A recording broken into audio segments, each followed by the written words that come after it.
Hi guys, welcome to our channel vibe with Manju. இன்றைக்கி நம்ம என்ன பார்க்க போகிறோன்னு பார்த்தீங்கன்னா, வெஜ் புலாவ் எப்படி பண்ணலான்னு தான் பார்க்க போகிறோம். அதுக்காக ஃப்ரெஷ்ஷாக ஃபார்மில் இருந்து நம்ம பிரியாணி இலையை எடுத்துக்கிறோம். அதை நல்லா வாஷ் பண்ணிவிட்டு நம்ம அதை யூஸ் பண்ணிக்கலாம்.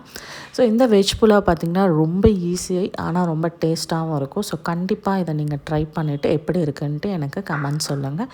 ஸோ ஒரு குக்கர் எடுத்துக்கோங்க. ஃபஸ்ட்டு அதில் வந்து ஒரு 3 ஸ்பூன் நான் நெய் ஆட் பண்ணியிருக்கேன். நீங்கள் ஆயில் வேணும்னாலுமே ஆட் பண்ணிக்கலாம். ஸோ உங்களோட ஆப்ஷன் தான் அது. அதுக்கப்புறம் ஸ்பைசஸ் எடுத்துக்கோங்க. பட்டை, லவங்கம், கிராம்பு இது எல்லாமே வந்து பிரியாணிக்கு போகிற எல்லாத்தையுமே நம்ம எடுத்து அதில் போட்டிருக்கோம். தென் நம்ம ஃப்ரெஷ்ஷாக எடுத்துகிட்டு வந்து பிரியாணி இலையுமே ஆட் பண்ணியிருக்கோம். அதுக்கப்புறம் கொஞ்சோண்டு சீரகம் ஆட் பண்ணிக்கோங்க. அண்ட் நல்லா வந்து சாப் பண்ணி வச்சுருந்த வெங்காயம், ஓகேங்களா, அதை கொஞ்சம் ஆட் பண்ணிக்கோங்க.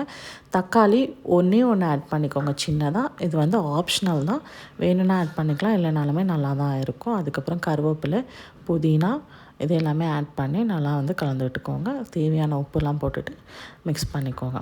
அதுக்கப்புறம் சோயாபீன், நான் வந்து சோயாபீன் மட்டும்தான் ஆட் பண்ணியிருக்கேன்.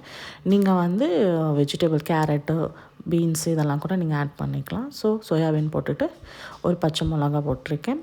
கொஞ்சோண்டு மஞ்சத்தூள், லைட்டாக மட்டன் மசாலா, கரம் மசாலா இதெல்லாம் போட்டுட்டு சாட்டை பண்ணிவிடுங்க நல்லா.